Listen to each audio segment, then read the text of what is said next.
The breaking point. The stars above Earth gleamed indifferently the night humanity made its final decision. For centuries, they had reached toward those distant lights with hope, sending messages of peace and cooperation into the void. But the Galactic Conclave, that ancient confederation of 17 sentient species, had never seen humans as equals. Commander Alara Chen stood at the viewport of Lunar Station Alpha, her reflection overlaid against the blue-white marble of Earth below. The scars were still visible from orbit, vast swaths of brown where once verdant continents had flourished, the altered coastlines from rising oceans, the atmospheric discoloration from the anomaly that had claimed 3 billion lives. Beautiful, isn't it? The voice belonged to Admiral Marcus Wells, who approached with the careful movements of a man who had lived too long in low gravity. Hard to believe it's been 5 years since the Caraxes incident. Chen's jaw tightened. There was no incident, Admiral. It was an attack. Wells didn't contradict her. Everyone knew the truth now. The Conclave had maintained that the gravitational distortion that devastated Earth's eastern hemisphere was a natural phenomenon, regrettable but unpredictable. Their diplomatic envoys had offered hollow condolences while their scientists provided useless data about cosmic anomalies, until Dr. Rajiv Mehta had decrypted their communications. "The Security Council is meeting in 30 minutes, Wells said, breaking the silence. Project Silent Vanguard has been unanimously approved. Chen turned. From the viewport, her dark eyes hardening. And the prototype? Ready? All 17 of them. The number wasn't coincidental, one for each conclave species. Poetic justice, some might call it. Chen preferred to think of it as proportional response. The journey to the underground chambers took them through security checkpoints so rigorous that most lunar personnel didn't know they existed. Deep beneath the regolith, protected by layers of advanced materials that blocked all known forms of detection, lay humanity's answer to extinction. Dr. Mehta greeted them at the final checkpoint, his normally animated face solemn. "Commander, Admiral, they're waiting for you." Inside the chamber, the remaining 12 members of Earth's Unified Security Council sat around a circular table. Above them, holographic displays showed real-time data streams from across the solar system. The mining operations on Mercury that officially didn't exist. The atmospheric processors on Venus that the Conclave believed were failing research. Stations, the Martian underground cities that housed 20 million civilians and the largest manufacturing complex humans had ever built. President Adeyemi rose as they entered. Once the leader of the African Union, now the elected head of Earth's unified government, her presence commanded attention despite her diminutive stature. "Commander Chen, Admiral Wells, please be seated. Dr. Mehta has new information."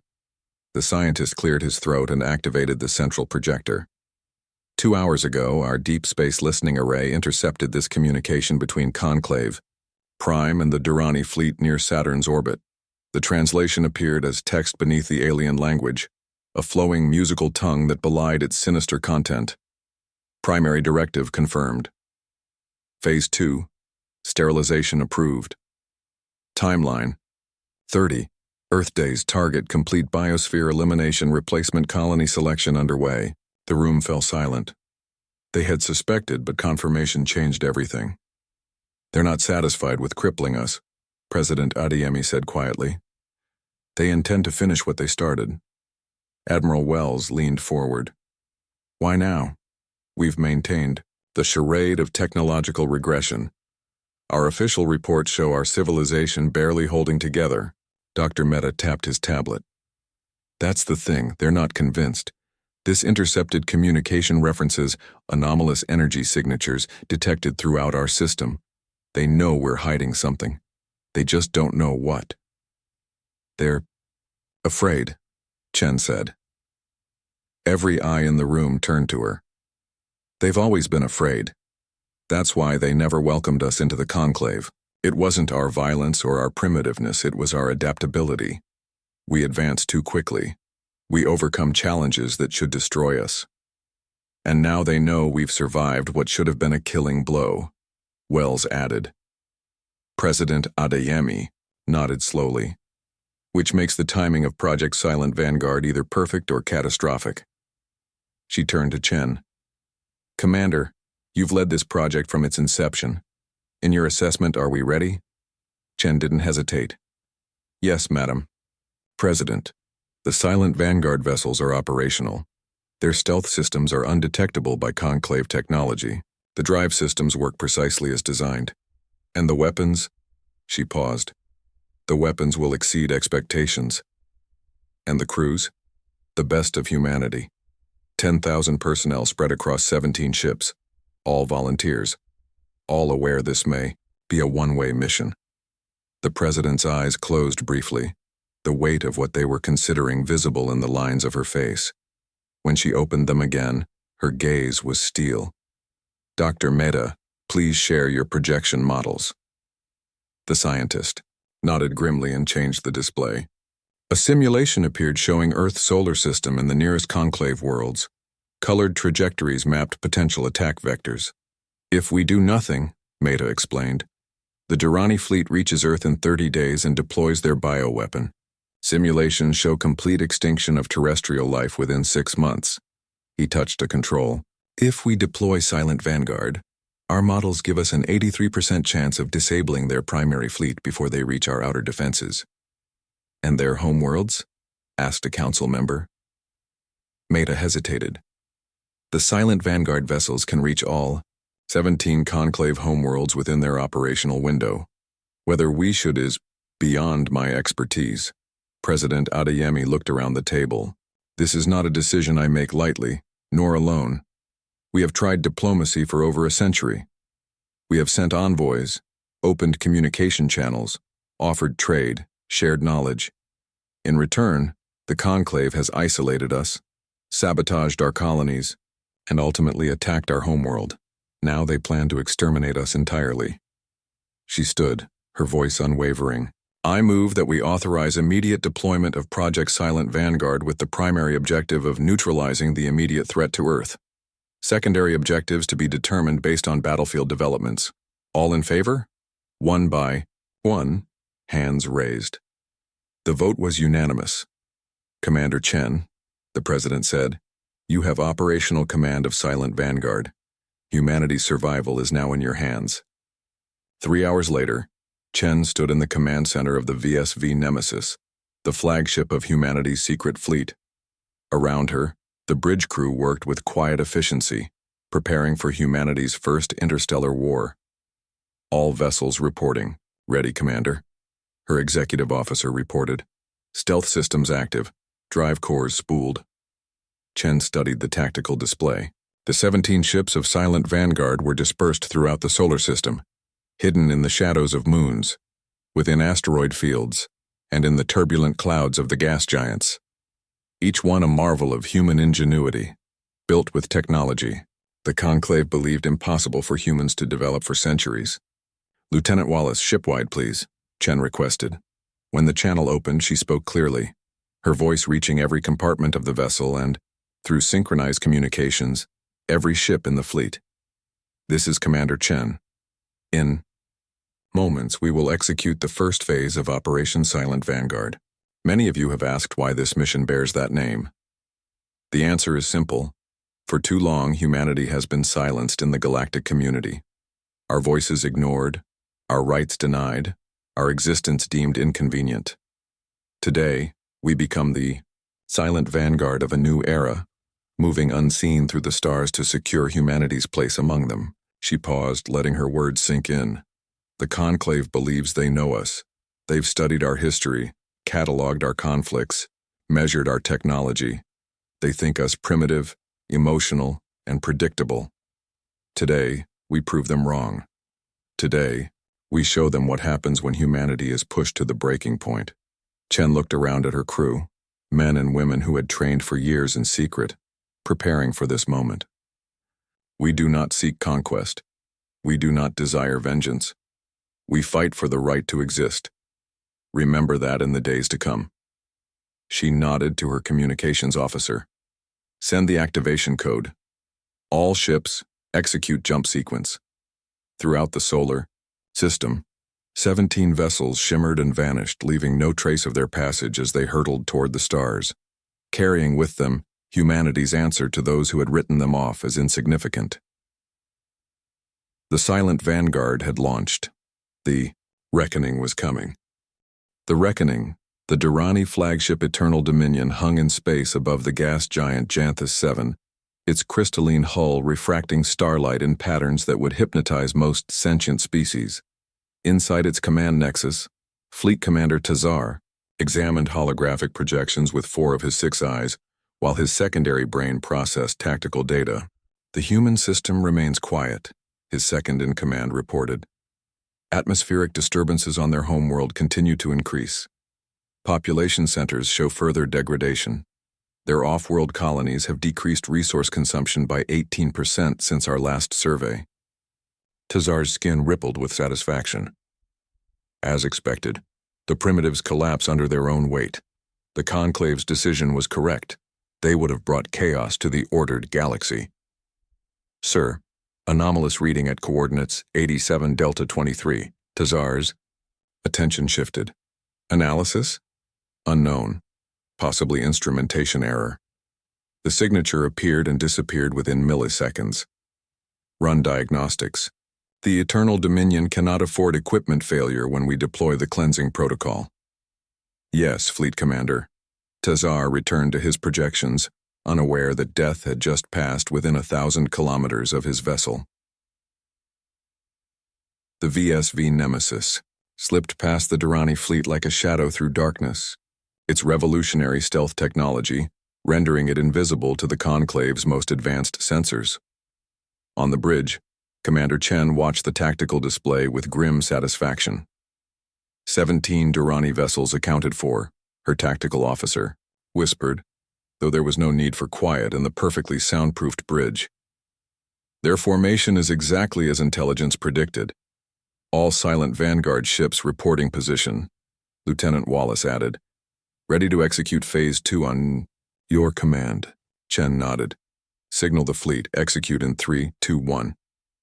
Throughout the Durrani fleet, small objects materialized seemingly from nowhere, each no larger than a human fist.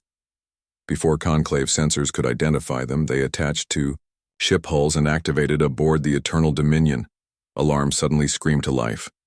Fleet Commander. Systems failure across all vessels. Communications disrupted. Weapons offline. Tazar's compound eyes widened in shock. Impossible. Initiate emergency protocols.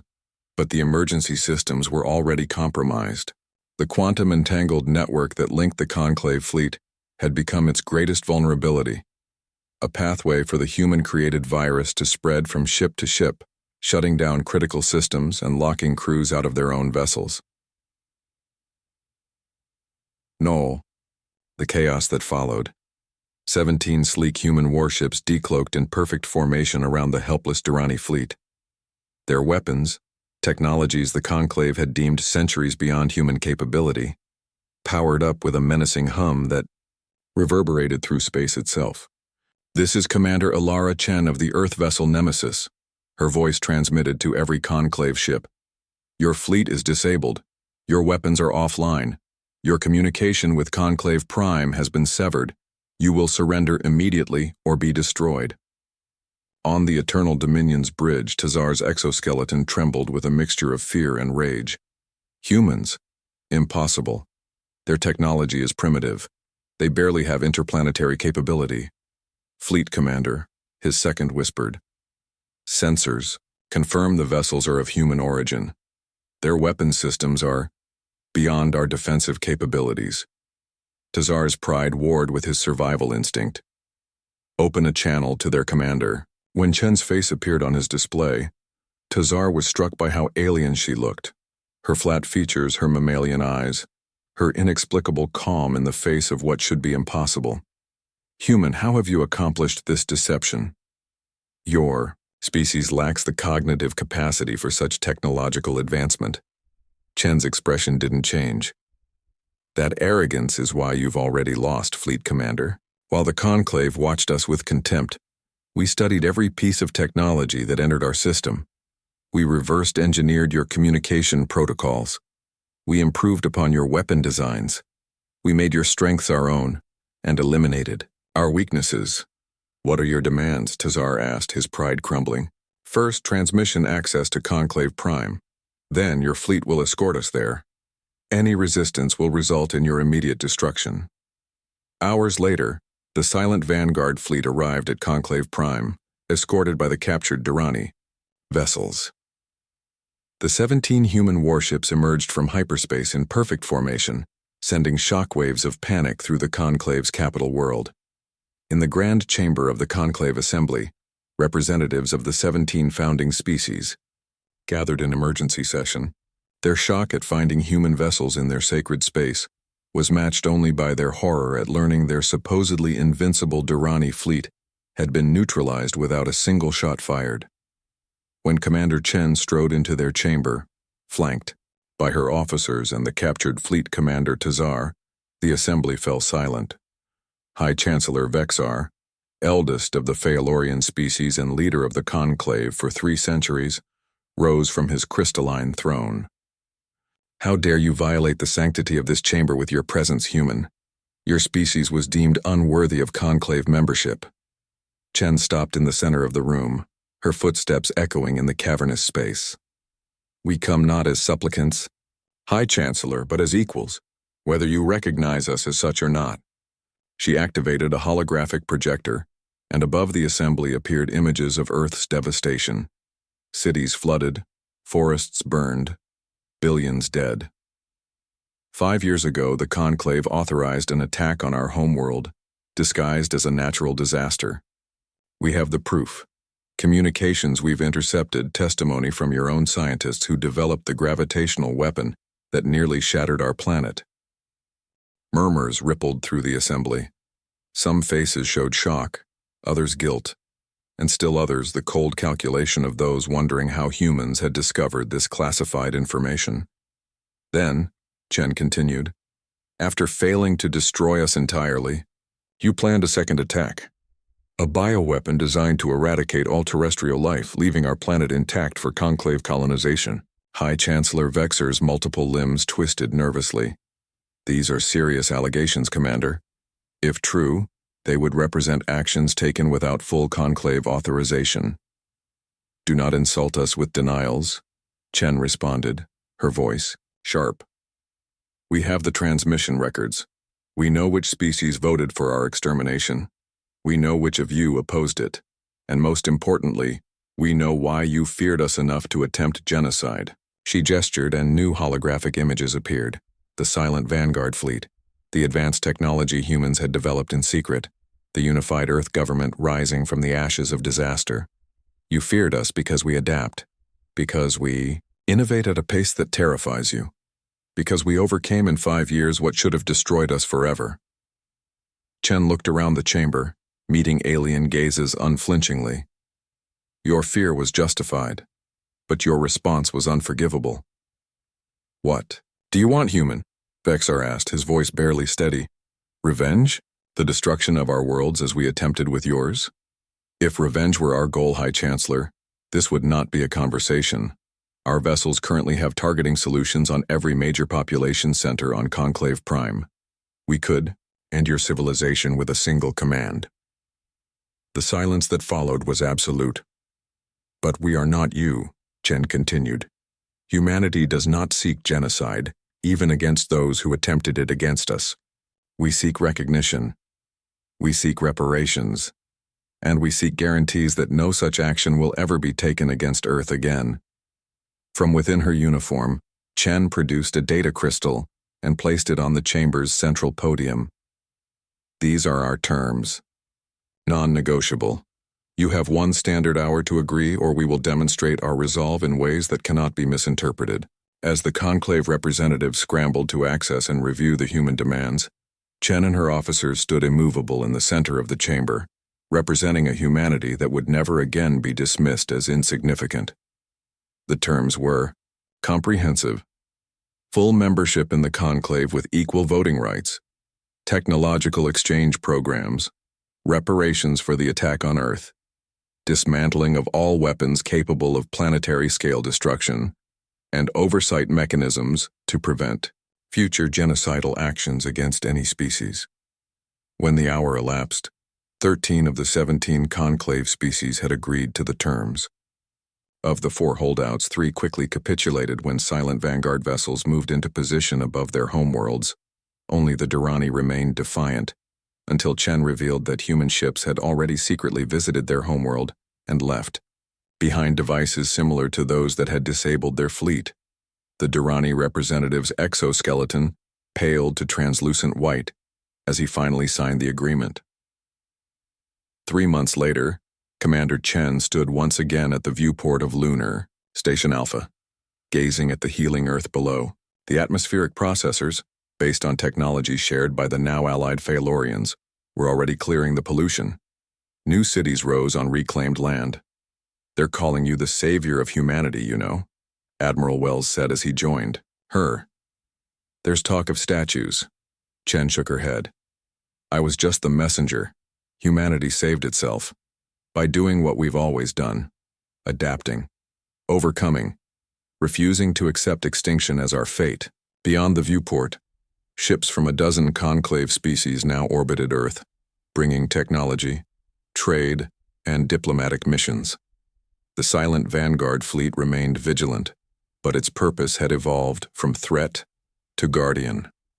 The conclave historians have already revised their assessment of humanity, Wells noted. "They're calling us the species that refused to die. Some of their younger members seem to find it admirable rather than terrifying." "Progress," Chen said with a small smile, "though I suspect it will be generations before they truly understand us." As day broke over the Pacific Ocean below, sunlight illuminated continents bearing the scars of what had nearly been humanity's end. But those scars were fading, just as humanity's isolation in the galaxy had ended, not through humble petitioning but by demonstrating that the species that had crawled from Earth's primordial oceans to reach the stars would never go quietly into extinction. The silent vanguard had delivered humanity's message to the galaxy: "Underestimate us at your peril."